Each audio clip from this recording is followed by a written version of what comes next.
Êxodo 14, versos 13 e 14. Amém? Moisés, porém, respondeu ao povo: não temais, aquietai-vos e vede o livramento do Senhor que hoje vos fará. Eu queria que você repetisse comigo assim: vede o livramento, fala, do Senhor que hoje vos fará. Ótimo, ótimo. Aí o versículo começa assim, deixa que eu termino a leitura. Porque os egípcios que hoje vedes, nunca mais os tornareis a ver.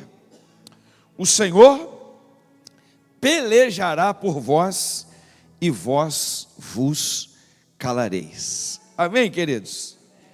Nós temos já nas 2 semanas que se passaram, quando nós iniciamos esta campanha, uma campanha poderosa, uma campanha dentro da palavra de Deus, as saídas de Deus para o tempo de crise, é o que nós estamos aqui ministrando, aproveitando a grande e primeira crise que a nação de Israel enfrenta quando sai do Egito, sem exército, sem estrutura, sem organização, sem condição, sem nada. Aquele povo sai, literalmente, queridos e queridas, para uma aventura espiritual com Deus, liderados por Moisés, um camarada que eles ainda não conheciam direito, que falava de um Deus que eles ainda não conheciam bem, já tinham perdido a noção de quem era Deus, porque afinal de contas eram 400 anos de escravidão, e aquele povo agora sai do Egito, e eles enfrentam a primeira crise deles, o mar na frente, Faraó vindo atrás, montanhas intransponíveis de ambos os lados deles, e eles agora perdidos, sem saber o que fazer, o medo tomou conta deles. Nós já ministramos isso aqui. Eles começam a murmurar contra Moisés, começam a acusar Moisés, eles culpam Moisés pela situação, culpam Moisés pela crise que eles estão vivendo naquela hora, e nós já ministramos isso tudo aqui. É a nossa reação, o medo bater na porta da nossa vida, a gente ceder para o medo na hora que a crise bate na porta da nossa vida, é a gente abrir a nossa boca para transferir responsabilidades, abrir a nossa boca para podermos amaldiçoar as pessoas, abrirmos as nossas bocas para podermos culpar as pessoas pela nossa crise, abrir a nossa boca para murmurarmos contra Deus. Eu disse aqui que murmuração é louvor ao diabo, murmuração é louvor a Satanás, e a gente já aprendeu essas questões aqui. Agora, algumas coisas interessantes para a gente poder ainda continuar fazendo a conexão para a mensagem de hoje, é entendermos, nós já vimos que o medo e que a inquietação, que Moisés disse para eles 2 coisas, nós já estudamos aqui, foram 2 saídas de Deus: não temer e aquietar.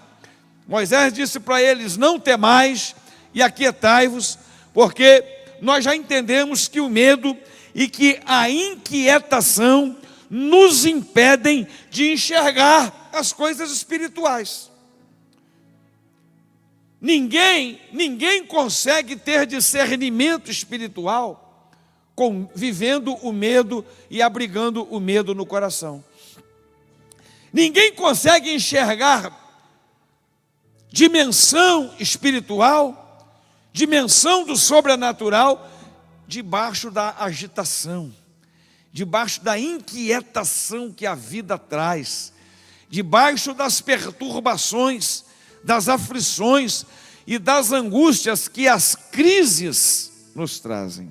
Ninguém consegue. Por isso que Moisés disse: não temais e aquietai-vos. Por quê? Porque ele disse uma terceira saída para nós: vede o grande livramento que o Senhor hoje vos dará.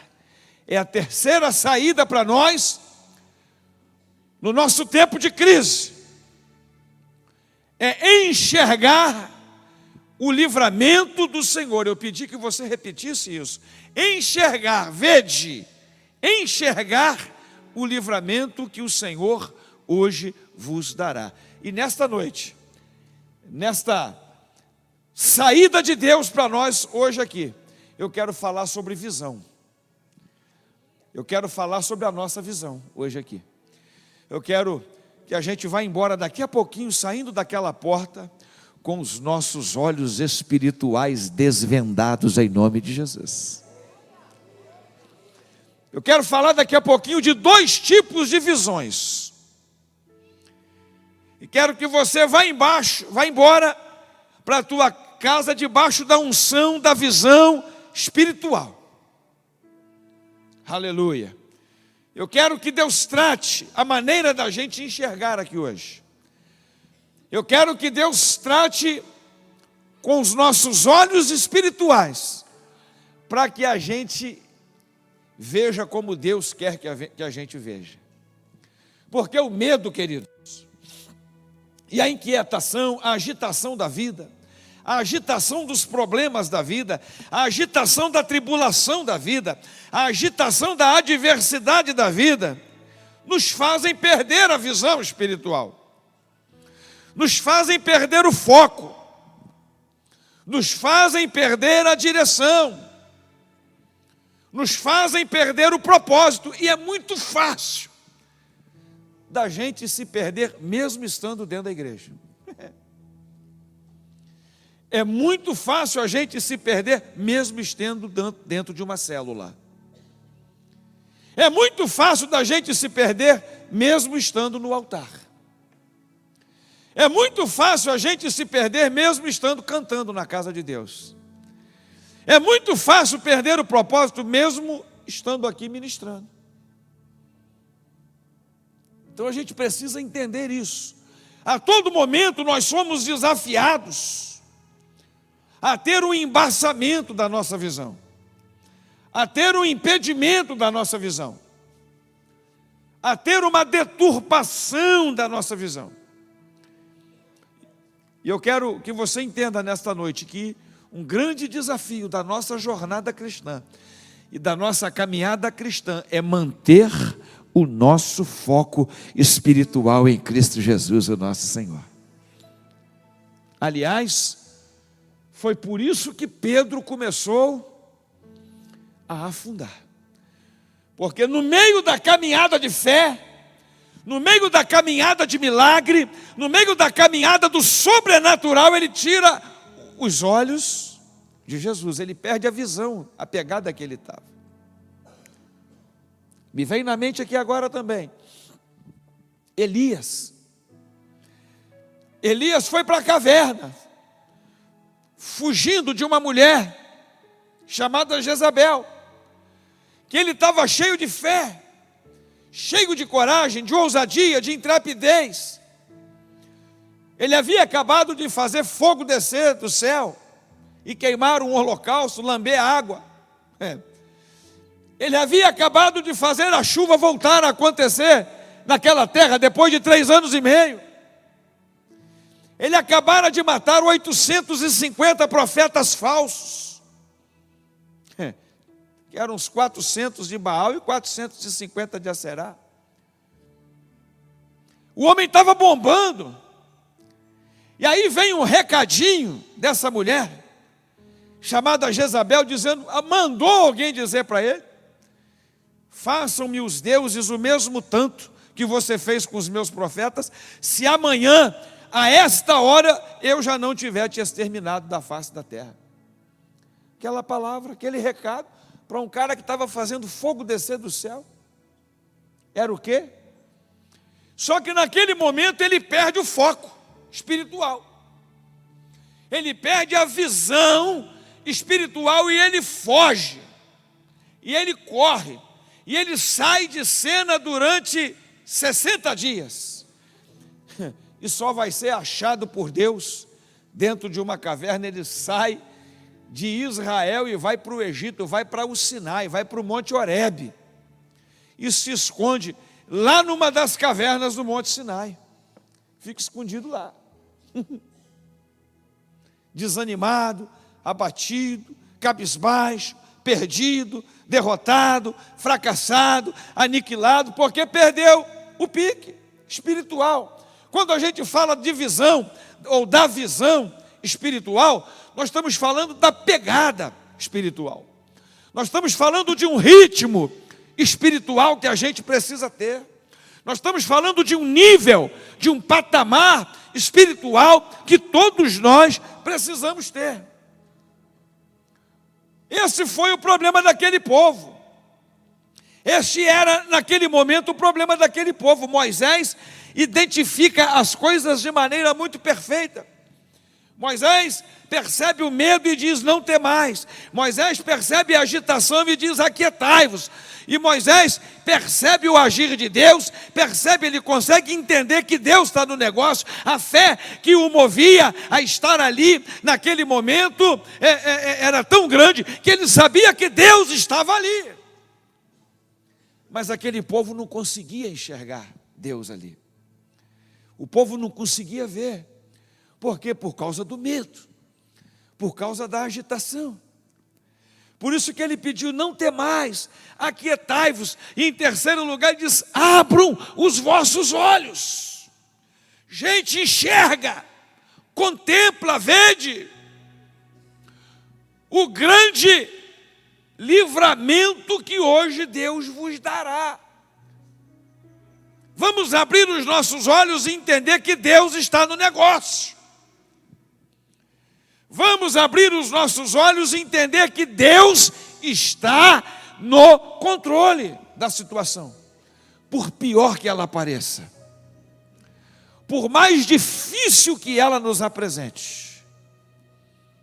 Então hoje, eu quero que Deus trate com a tua visão.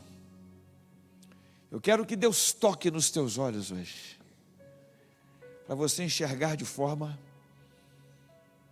espiritual. Que a sua visão espiritual seja tocada por Deus aqui nesta noite. E aí, quando a gente olha nas páginas da Bíblia Sagrada, principalmente nos 4 evangelhos, é interessante, nós vamos ver Jesus curando vários tipos de cegos. É ou não é? Ele cura Bartimeu numa pancada só, numa tacada só. Ele cura aquele cego que primeiro começa a enxergar os homens como se fossem árvores. Já preguei isso aqui um dia desses para vocês, o problema da visão distorcida. Aí eu lembro que eu falei para vocês, eu não sei o que é pior, se é quem tem uma visão distorcida ou quem é cego. Quem enxerga as coisas de maneira distorcida ou quem é cego. Eu não sei o que é pior. Porque o cara que enxerga da maneira distorcida, ele vê uma coisa e fala que é outra. O cego pelo menos não vai fazer juízo nenhum. Mas quem enxerga de forma distorcida, ele começa a fazer um julgamento precipitado, faz um julgamento errado, faz uma fofoca de alguém, fala alguma coisa que não é aquilo que era.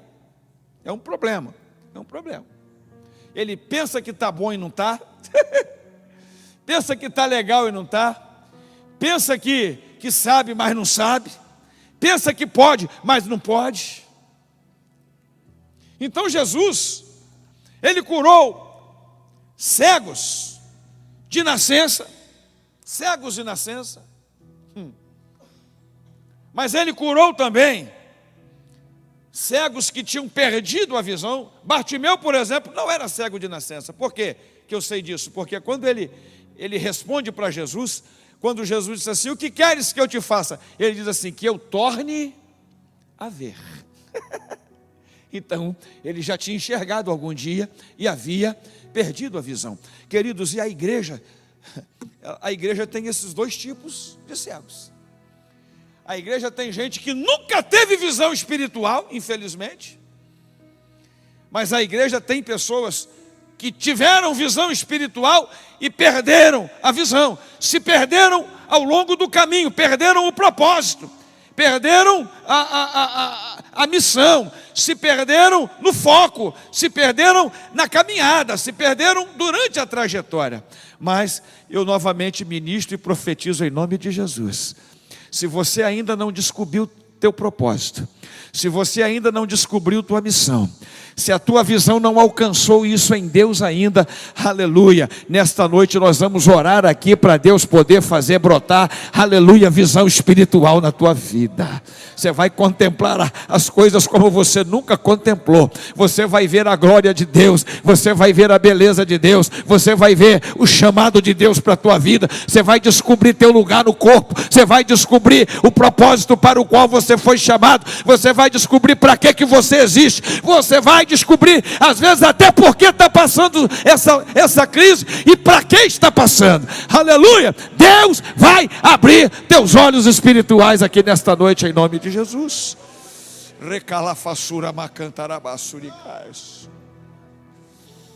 E se você se perdeu ao longo do processo, se você se perdeu ao longo do caminho, essa noite de restauração é noite de volta para o propósito. O oftalmologista por excelência está presente aqui nesta noite.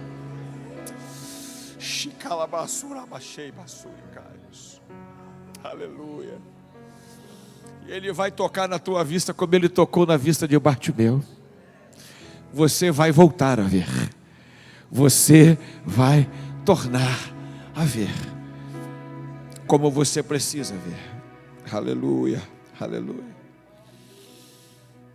Aí eu quero agora chamar a sua atenção, pedir a você que abra comigo. Poderia ler tantos textos aqui, mas acho que você já entendeu. Eu quero depois ministrar, depois nós vamos estar orando de joelhos. Estamos naquela pegada de joelhos. Aliás, eu quero te dizer que sábado às 9 da manhã nós estamos aqui de joelhos dobrados. Depois nós vamos orar em grupo, vamos orar juntos. Quem estiver aqui, um ministrando sobre o outro, vamos ter um momento gostoso aqui. Sábado de 9 da manhã às 11 da manhã. Aleluia, uma manhã de jejum e consagração para todo mundo que quiser vir. Tá? Mas eu vou cobrar a presença dos líderes aqui, supervisores, pastores. É o momento para nós estarmos mergulhando em Deus, com os nossos joelhos dobrados, depois orando aqui em células. Vamos formar aqui grupos, ministrando uns aos outros em nome de Jesus. Abra comigo o segundo livro de Reis. Segundo livro de Reis, capítulo 6.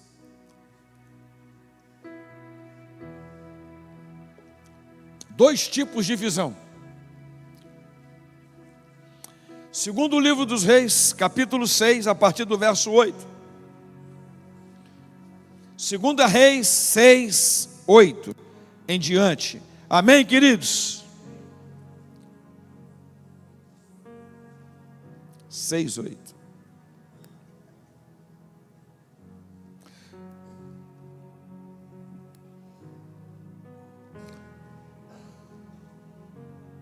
Seis, 9. Vamos lá, a partir do 9.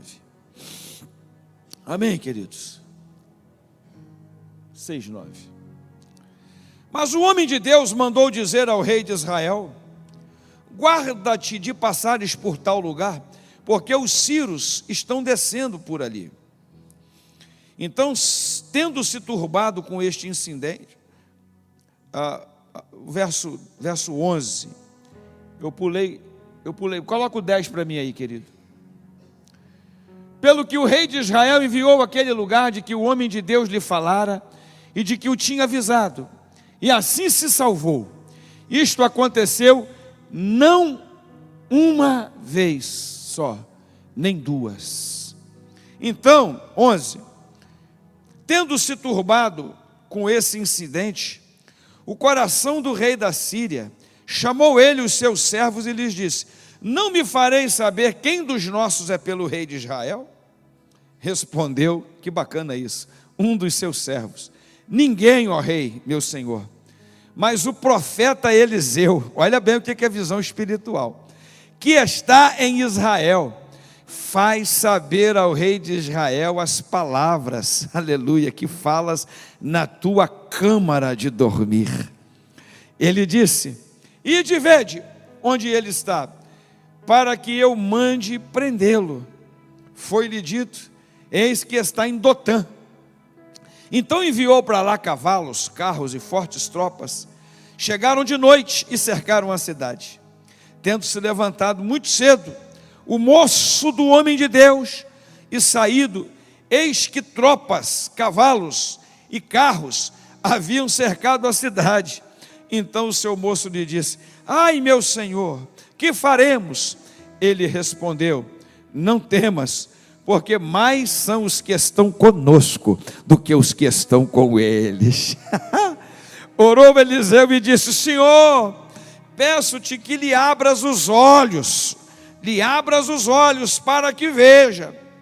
O Senhor abriu os olhos do moço, e ele viu que o monte estava cheio de cavalos e carros de fogo em redor de Eliseu. E como desceram contra ele, orou Eliseu ao Senhor e disse: fere, peço-te esta gente de cegueira. Feriu-a de cegueira, conforme a palavra de Eliseu. Então Eliseu lhes disse: não é este o caminho, nem esta cidade, segui-me, e guiar-vos-ei ao homem que buscais. E os guiou a Samaria.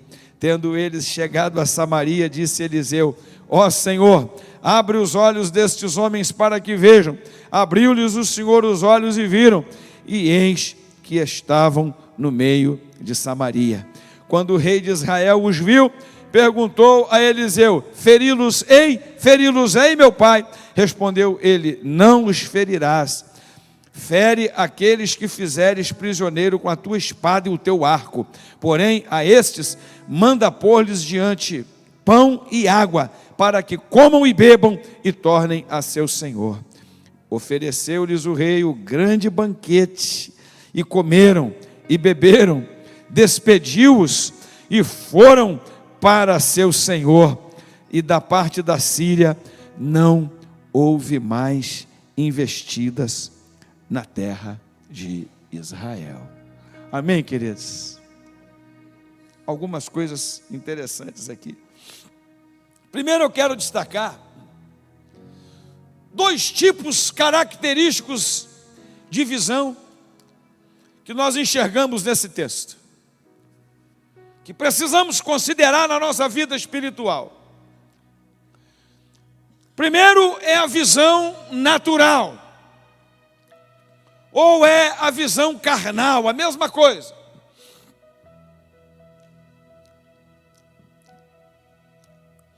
E a nossa tendência humana é olharmos a crise e focarmos as nossas vidas com este tipo de visão carnal, natural, no primeiro momento que a crise vem sobre nós.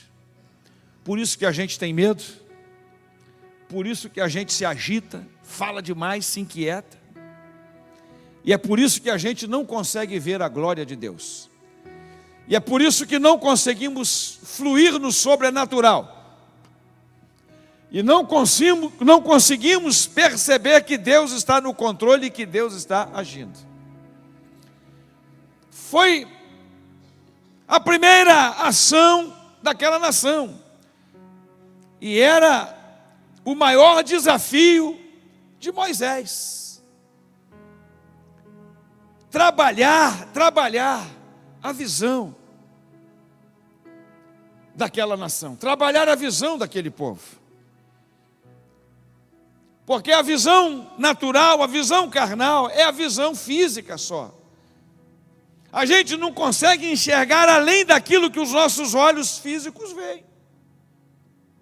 É a visão do medo, é a visão da impossibilidade, é a visão do fracasso, é a visão do pessimismo, do negativismo, é a visão que só olha para as adversidades, é a visão que só nos deixa olhar para os problemas, é a visão que só nos deixa olhar para o tamanho do gigante ou dos gigantes.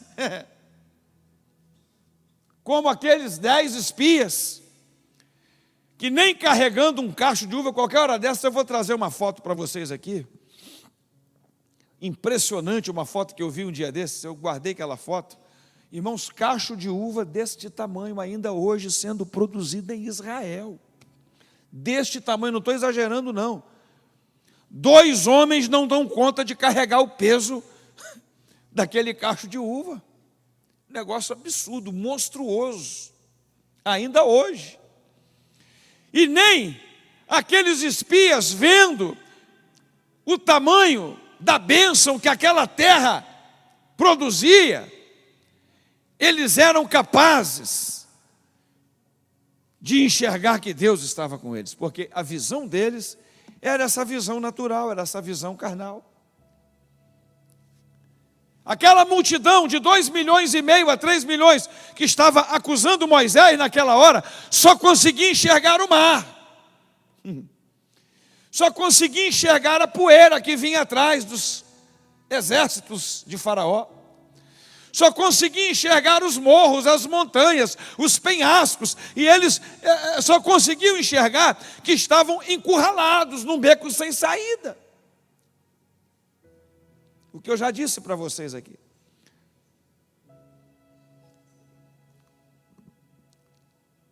O moço de Eliseu, que nós lemos aqui, está debaixo dessa visão. Ele, olha bem que coisa interessante. Ele está convivendo com o profeta, ele mora com o profeta Geazi. Geazi é o moço. Ele mora com Eliseu, ele convive com Eliseu. Isso aqui é interessante. Ele caminha com Eliseu, ele recebe a mesma influência que Eliseu recebe, mas ele não consegue caminhar na mesma fluência. Ele não consegue caminhar na mesma dimensão espiritual. É por isso que lá na frente, quando Eliseu fala assim, corre na frente, leva o meu bordão e toca no menino, para ver se ele ressuscita. Geazi corre, Geazi vai na frente, mas ele consegue ressuscitar o menino? Não consegue, porque ele caminha numa dimensão abaixo da dimensão de Eliseu. Ele não está na mesma unção de Eliseu, ele não está no mesmo patamar espiritual de Eliseu. Uma outra coisa que o Espírito Santo me faz lembrar aqui agora, lá em Marcos capítulo 5, quando Jesus entra na casa de Jairo, um dia desses eu preguei isso aqui, um tempo desse. Quando Jesus entra na casa de Jairo para ressuscitar a filha dele, a menina de 12 anos que estava morta, eram quantos apóstolos? Quantos discípulos Jesus tinha? 12. Jesus tinha 12. Mas quantos Jesus deixou entrar com ele só? Só 3. Sabe por quê? Porque os demais não estavam no patamar espiritual que era necessário para aquele milagre acontecer. Amém, queridos? Nós precisamos entender isso. Estar na igreja, ouvir a palavra, ter o nome no hall de membro, eu faço parte da célula, eu sou isso, eu sou aquilo, não significa que você esteja no nível que Deus gostaria que você estivesse. Sabe por que não? Porque às vezes você está aqui dentro, mas está olhando para a vida do outro, está com a sua visão distorcida. Fala, Deus! Porque às vezes você está aqui dentro com segundas, terceiras, quartas ou quintas intenções. Isso é um negócio interessante para nós, irmãos, entendemos. Aquele moço estava dentro de um ambiente, ou de uma ambiência espiritual, mas ele não estava fluindo de acordo com aquele ambiente que ele estava. Ou pelo menos deveria fluir, mas não fluía. Por quê? Os olhos espirituais dele estavam fechados, vendados. Ele só conseguia ver o exército inimigo. Ele só conseguia ver o exército da Síria. Ele só conseguia ver o fracasso. A gente está perdido, a gente vai morrer. E eu estou pregando para pessoas aqui dentro da igreja hoje à noite, estou pregando para quem está lá na internet nos assistindo, estou pregando para pessoas que estão também se auto-amaldiçoando. Estou pregando para pessoas que estão aceitando as circunstâncias adversas. Estou pregando para pessoas hoje que estão dizendo assim: eu estou perdido, não tem jeito para mim mais. Porque a tua visão é uma visão carnal ainda. Por favor, eu não falo isso para acabar de te arrebentar, não. Eu faço isso para te confrontar. Eu faço isso para você entender a realidade da palavra. Deus quer mudar a tua visão. Oh, aleluia! Deus quer mudar o teu patamar. Oh, glória! E para isso eu preciso te chamar para a realidade que você está vivendo. Chacova suramate otaracanta labaceiri calafasuricais. Eu preciso desafiar você a parar de enxergar só o mar na tua frente. Para de enxergar só os exércitos inimigos que vêm atrás de você. E a gente tem que ir embora para casa hoje, aleluia, entendendo e contemplando aquilo que Eliseu falou. Mais são aqueles que estão conosco do que aqueles que estão do lado de fora tentando nos cercar.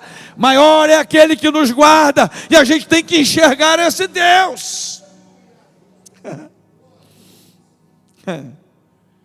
Porque quem anda na carne, irmãos, jamais vai conseguir enxergar o que está acontecendo no reino de Deus. Quem está na carne jamais vai conseguir contemplar o que acontece no sobrenatural de Deus. Paulo, escrevendo para os romanos, ele fala dos perigos da gente andar puramente na carne, ou na visão da carne, na visão natural. Porque ele diz que, em primeiro lugar, a inclinação da carne nos leva a andar só na carne. Se a minha visão é carnal, eu só vou enxergar carne. Se a nossa visão é carnal, a gente só vai enxergar o que não presta.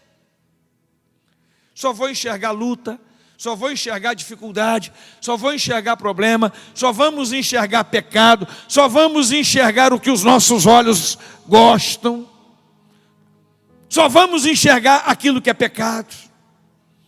Porque lá em Romanos 8:5, primeira parte do texto está dizendo assim: porque os que se inclinam para a carne cogitam para as coisas da carne. Se a visão do cara é carnal, ele só vai enxergar coisas carnais também.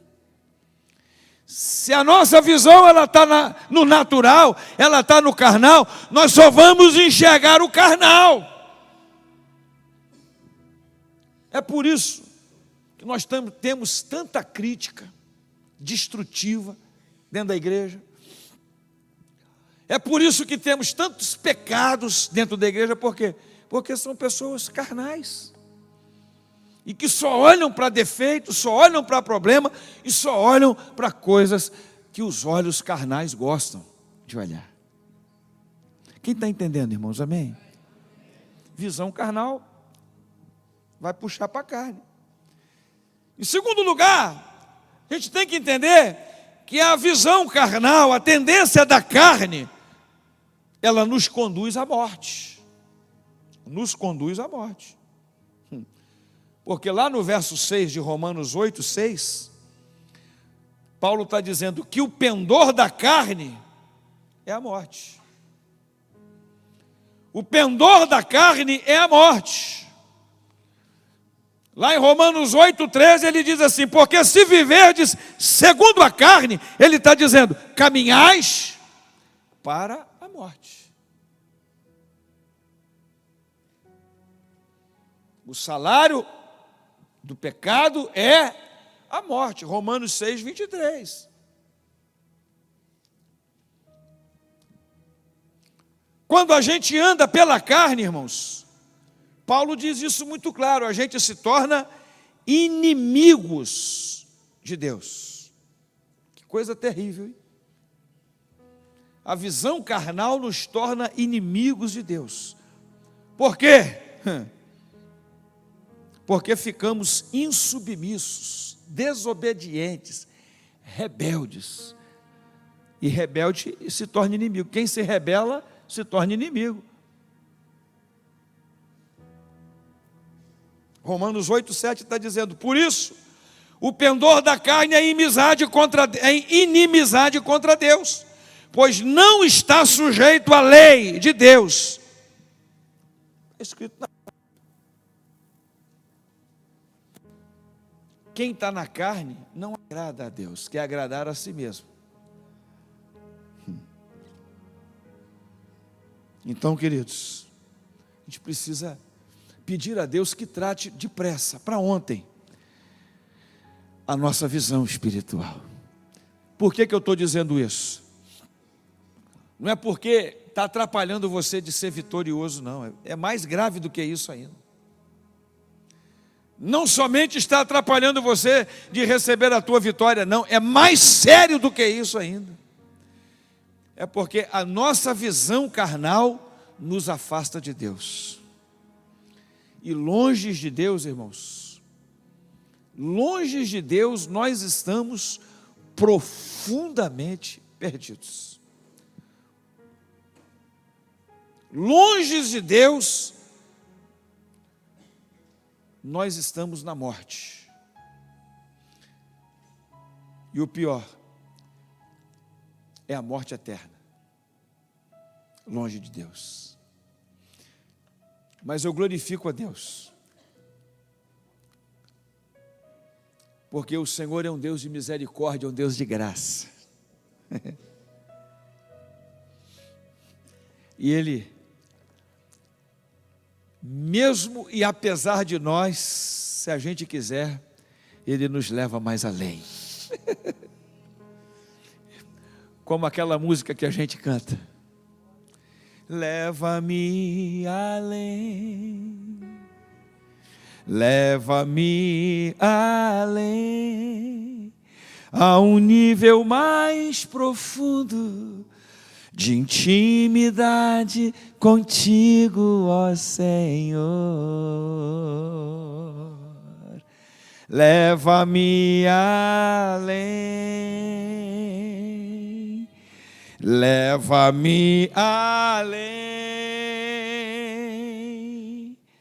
minha vida flua mais da tua unção, mais do teu poder.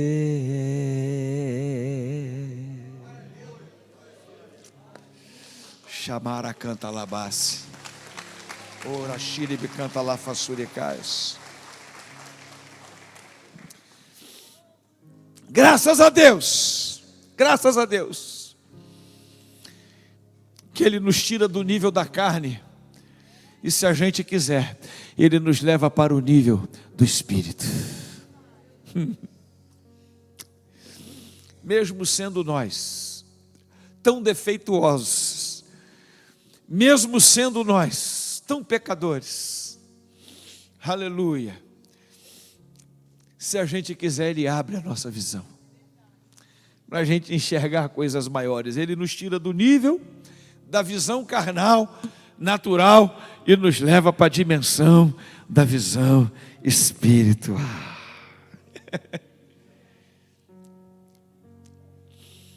Quando Eliseu levantou,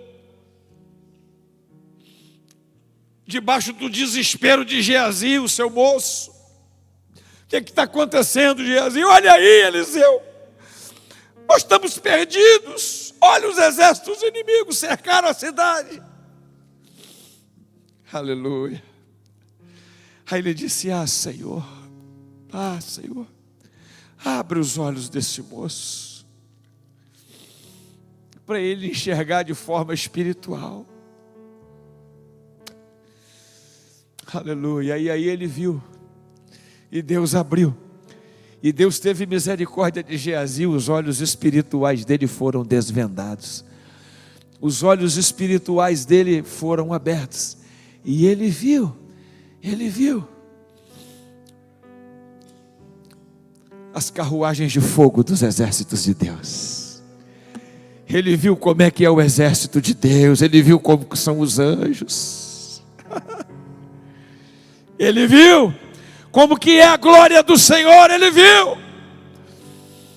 Oh, aleluia. E o que eu quero nesta noite é que os nossos olhos sejam abertos, espirituais, sejam abertos, queridos, para a gente ver a glória de Deus também, para a gente contemplar os exércitos de Deus, para a gente contemplar as carruagens de Deus, aleluia, para a gente contemplar na dimensão de Deus.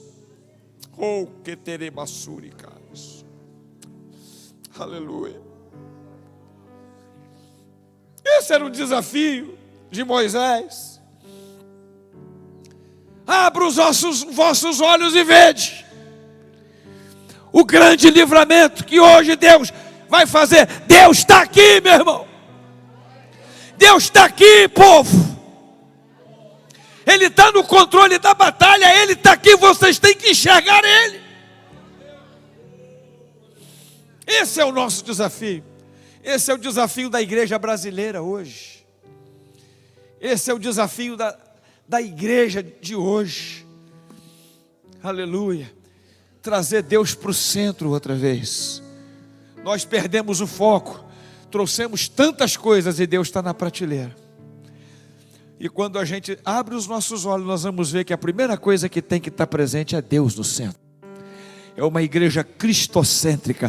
Precisamos voltar a ser uma igreja teocêntrica, cristocêntrica. Uma igreja que busque de fato e de verdade o reino de Deus e a justiça dele em primeiro lugar. Aleluia. Uma igreja que se arrependa, uma igreja que confessa, uma igreja que adora, uma igreja, aleluia, que tenha verdadeiramente intimidade com o Deus que ela diz servir.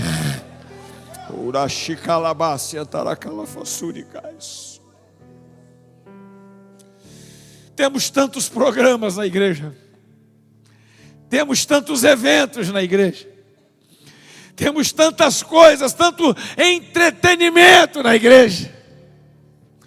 Mas se não tiver isso, as pessoas não vêm. Queridos, nós precisamos voltar a ser uma igreja, aleluia, onde as pessoas virão porque Jesus está lá, onde as pessoas virão porque Jesus já está vivo dentro dela, já está vivo dentro do coração dela, aleluia. Temos que voltar a ser aquela igreja, que o principal atrativo seja a glória de Deus presente no culto, a ação, o mover de Deus presente no culto. Temos que voltar a ser adoradores verdadeiros. Eu vou à casa do Senhor. Eu me alegrei quando me disseram: vamos à casa do Senhor, porque eu quero adorá-lo. Eu quero ir lá para bendizer o nome dEle. Temos que voltar a ser esta igreja. Isso é visão espiritual aberta. Aleluia. Glória a Deus. Mas só pode ter visão espiritual também, segundo a palavra, quem anda segundo o Espírito. Não adianta, aqui na carne nós não vamos ver o espiritual. Aleluia. Irmãos, e eu tenho entendido, a palavra nos mostra isso. E de vez em quando a gente fala isso aqui. Agora é momento de falar.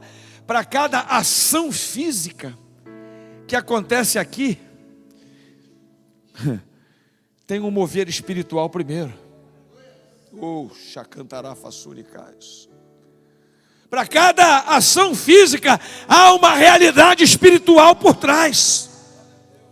E só quem tem olhos espirituais é que consegue entender isso, enxergar isso. Estuda o livro de Daniel. Estuda a carta de Paulo aos Efésios, capítulo 6. Vamos estudar. Nós vamos ver que primeiro acontece na esfera espiritual, para depois descer para o material. Depois acontecer no físico.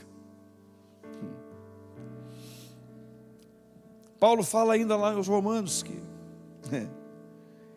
quem é espiritual jamais vai andar segundo a carne,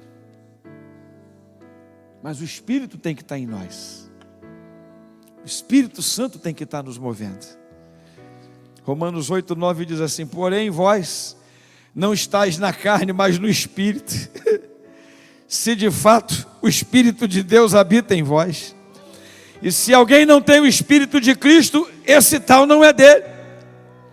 Romanos 8,14, Paulo diz assim: pois todos os que são guiados pelo Espírito de Deus são filhos de Deus. E para ser filho de Deus, tem que andar na dimensão do Espírito.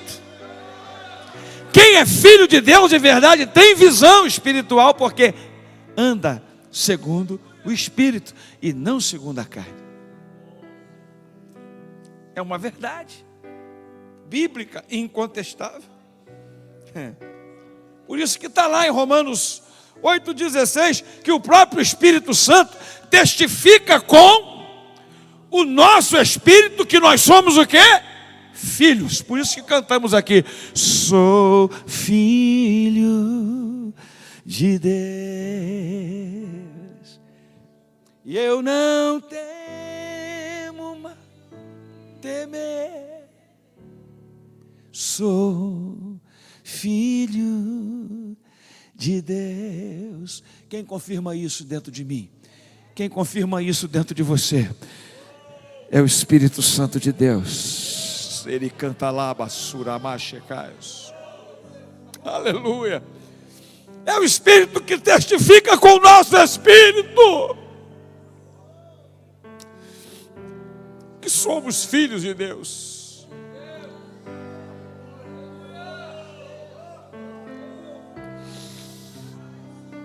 Aleluia.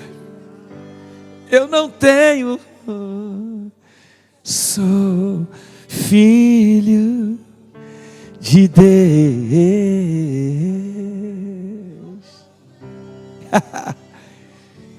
Glória a Deus. Glória a Deus. Você é filho de Deus. Na canta labassure. Você pode glorificar o nome do Senhor, querido. Você pode glorificar o nome do Senhor, querida. Você é filho, você é filha, você é filho, você é filha. Abra teus olhos e veja que você é filho. Oh, aleluia. Canta labassure, Micaios. Olha o que o Espírito Santo está entregando no meu coração aqui. Preguei um dia desses aqui sobre o filho pródigo. Olha o que o Espírito está me lembrando aqui. Aleluia, aleluia. O Espírito está me dizendo que hoje é noite de restauração da nossa visão espiritual. É noite de restauração da nossa condição espiritual. Deus é tão bom, tão bom, tão maravilhoso, que Ele te recebe como filho sempre que você quiser voltar. Chacalabaça, maracova, surabalaceira e calafaz. Aleluia. 2 filhos ali na casa. O mais velho tinha visão carnal ainda. O mais velho só olhava com os olhos da carne, com os olhos físicos. Mas o pródigo volta, apanhou igual bode embarcado, mas voltou com a visão dele tratada. Aleluia. Voltou com a visão dele desembaçada. Eu pequei contra o céu, eu pequei contra ti, e não sou digno de ser chamado, mas o teu filho, pelo amor de Deus, me recebe pelo menos como a um dos teus escravos. Não, você é filho novamente, porque seus olhos estão abertos. Você é filho novamente, porque você está se arrependendo. Você é filho novamente, porque você está reconhecendo. Você é filho novamente, porque você está confessando. Você é filho novamente, porque você está se reposicionando. Você é filho, meu filho, porque teus olhos se abriram. Eu preguei aqui, queridos. Ele lá no meio dos porcos, a Bíblia diz, e caindo em si. Os olhos foram abertos ali no meio dos porcos. O que é que eu estou fazendo nessa porcaria? Porcaria mesmo. O que é que eu estou fazendo aqui? Aleluia. Aleluia. Deus está abrindo olhos aqui nesta noite. Deus está abrindo olhos aí na internet nesta hora, em nome de Jesus. Visões espirituais estão sendo restauradas, estão sendo desembaçadas nesta hora. Aleluia, aleluia, aleluia, aleluia, aleluia. Glória a Deus. Aleluia. Mas o mais velho fica lá, ó. Eu não vou, eu não entro, eu não participo. Visão carnal, coração duro, só olha para bens materiais, só sabe fazer crítica, só sabe ver defeito. Aleluia, amém, queridos. Aleluia. Paulo diz aqui em Romanos 8 que quem anda no Espírito, irmão, ele tem percepção espiritual. Quem tem visão, olha bem, quem tem visão espiritual, ele enxerga coisas que o outro não enxerga. Ele tem percepção das coisas. Não precisa de ninguém falar com ele. Aleluia. Ele está enxergando no Espírito. Não precisa de ninguém falar com ele para não ir, porque o Espírito já falou. Não precisa de ninguém falar para ele para não fazer, porque o Espírito Santo já falou. Não precisa de ninguém ter trabalho com ele, porque o Espírito Santo já convenceu. O Espírito Santo já tratou. Romanos 8,5, Paulo diz assim: porque os que se inclinam para a carne cogitam das coisas da carne, mas, aleluia, os que são do Espírito se inclinam para as coisas do Espírito. Busca coisas espirituais. Olha o que o Espírito Santo está colocando na mente aqui. É igual urubu e pomba. É igual urubu e pomba. Urubu só busca sujeira. Urubu só busca podridão. Urubu só busca carniça, mau cheiro. Mas a pomba busca as coisas puras. A pomba busca a pureza. Por isso que a pomba é símbolo de pureza, é símbolo do Espírito na Bíblia Sagrada. Por isso que quando Jesus se levanta ali das águas do Jordão, o Espírito Santo desce em forma de uma pomba sobre ele. Você é urubu ou é pomba? Meu Deus. Glória a Deus. Qual é a nossa inclinação? Qual é a nossa inclinação? Aleluia. Aqueles que andam no Espírito têm paz, têm descanso, porque está vivendo em Deus. E aí descansa em Deus. O mundo está pegando fogo, a casa está cercada, a cidade está cercada, mas ele levanta e diz: ah, Senhor, obrigado pela noite.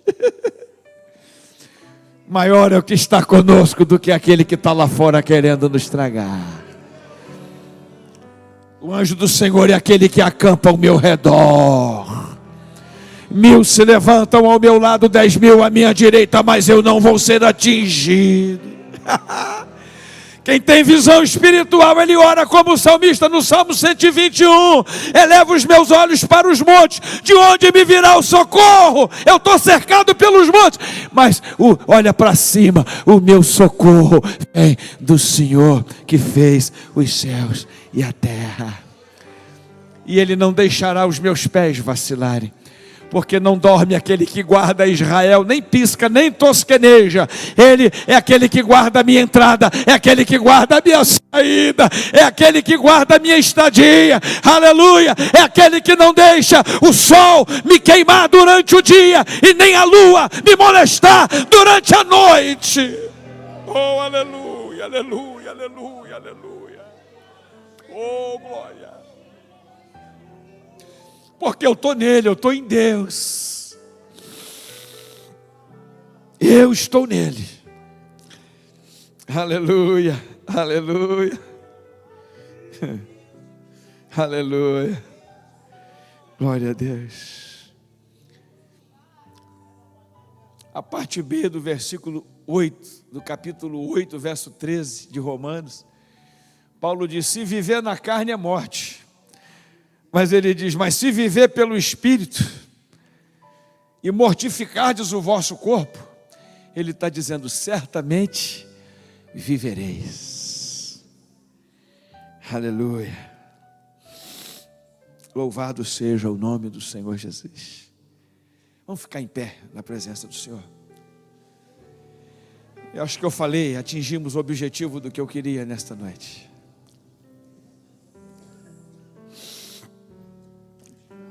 Como é que está a tua visão, querido?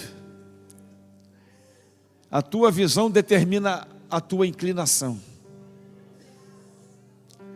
A nossa visão determina a nossa inclinação. Estamos inclinados para quê? Aleluia. Você está vendo o que nesse tempo da tua vida? Ah, pastor, estou vendo muita internet ultimamente. Estou muito no Zap, no Face, no Instagram, sei lá, tem cada dia um troço novo, eu nem sei, acho que eu já estou falando troço velho aqui até.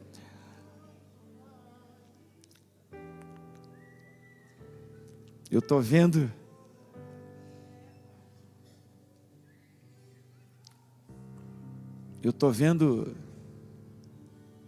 força do querer.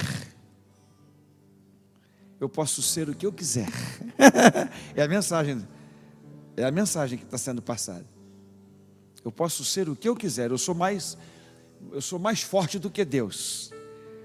Deus fez tudo errado. Eu nasci homem num corpo de mulher e nasci mulher num corpo de homem. É a mensagem que está sendo passada. É ou não é? Eu estou vendo, os dias eram assim. O cara que forja a morte do outro. Pô, o pastor está vendo isso tudo para poder ficar com a mulher do cara? Para já casar com a menina porque ela tinha grana, tinha dinheiro? Depois o cara não morreu, ele volta, vai para o exílio, depois volta, e fica todo mundo torcendo. A família já começa tudo errado, um casamento todo errado, e todo mundo torcendo para o casamento acabar, a falência da família. Tudo errado. O pastor está vendo, não estou vendo não, isso aí é, você vê uma propaganda, você já mata a charada. O enredo qual que é? Você está vendo o quê? Você está inclinado para quê? Amém, queridos? Você é Eliseu ou é Geazi? Você é Moisés ou é a multidão? Você faz parte dos 10 espias que só viam os gigantes? Ou você é Josué e Caleb, que enxerga que Deus é poderoso para te dar a vitória? Você só olha para o gigante ou você olha para o Deus que é maior do que qualquer gigante? Vamos cantar novamente essa canção? Eu não tenho o que temer. Vamos cantar de novo essa canção? Vamos lá, vamos louvar o Senhor com essa canção? Vamos cantar e depois eu quero orar para o Senhor restaurar aqui as nossas visões.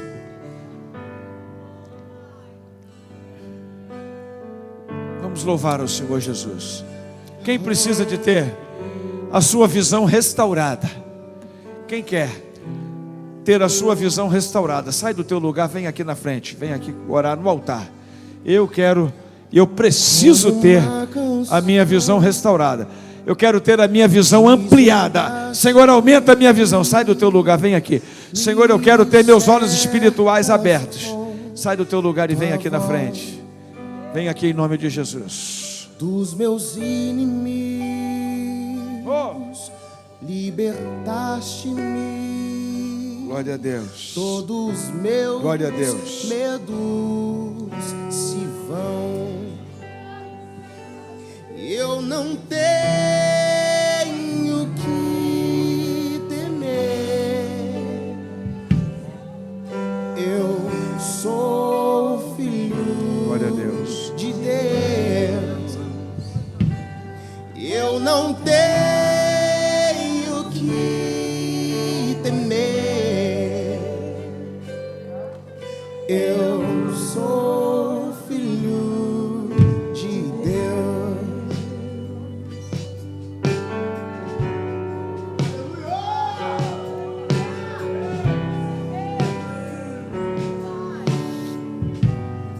glórias ao nome do Senhor Jesus. No ventre da minha mãe, escolheste-me, glória a Deus. por meu nome me chamou. Renascido fui em teu grande amor. Teu sangue flui em mim. Eu não tenho que temer. Eu sou filho de Deus. Eu não tenho que temer. Eu sou filho de Deus. Aleluia. Queridos, enquanto eu estava aqui preparando para orar, nós vamos orar agora. Depois nós vamos continuar adorando ao Senhor. Mas em nome de Jesus, em nome de Jesus, o Espírito Santo manda que eu diga aqui: os olhos são a janela e a porta de entrada da nossa alma e do nosso espírito. A nossa visão é que vai determinar a nossa mente. A nossa visão é que vai determinar o nosso pensamento. E consequentemente vai determinar as nossas atitudes. Então deixa Deus tratar com a tua visão aqui nesta noite. Deixa Deus tratar com a tua visão aqui nesta noite, em nome do Senhor. Senhor, eu quero te pedir a verdade prática desta mensagem que eu preguei para a tua igreja nesta noite. Senhor, aplica a verdade prática desta palavra sobre cada um dos teus filhos que aqui estão nesta noite. Ó Deus, uma vez que a visão espiritual é fundamental para que nós possamos ter transformações, metanoias e mudanças nas nossas vidas. Ó Senhor Jesus, nós louvamos o teu santo nome, Pai, e pedimos que a tua misericórdia, que a tua graça alcance as nossas vidas com o teu poder. Senhor, que o teu Espírito Santo abra os olhos espirituais dos teus filhos. Fecha os nossos olhos para o pecado. Fecha os nossos olhos para a carne. Fecha os nossos olhos, ó Deus, para aquilo que é pecaminoso nas nossas vidas, ó Deus. E abra os nossos olhos para caminharmos numa dimensão do Senhor, para caminharmos numa dimensão tua, numa dimensão de glória, para o louvor e adoração do teu santo nome, Pai. Faça isso, ó Deus. Tira os nossos olhos dos problemas, tira os nossos olhos das dificuldades, tira os nossos olhos, ó Deus, das circunstâncias, tira os nossos olhos dos gigantes, tira os nossos olhos daquilo que é negativo, Senhor, e abra nossos olhos para Ti, para que possamos enxergar ao Senhor, a tua glória, a tua força e o teu poder sobre nós. Faça isso, ó Pai, para a glória do teu nome, para o louvor do teu nome. Abra os nossos olhos. Abra os olhos do teu povo nesta noite, para que o teu povo veja o grande livramento que o Senhor já está operando. Abra os nossos olhos para contemplar o teu agir. Abra os nossos olhos para contemplar que o Senhor já está no controle. Abra os nossos olhos para enxergarmos que o Senhor já está agindo. Abra os nossos olhos para entendermos que o Senhor continua sendo Deus. Aleluia, aleluia. Nós oramos, abençoando a tua igreja, em nome de Jesus. Você pode aplaudir o Senhor? Glórias ao nome do nosso Deus. Glória a Deus, glória a Deus.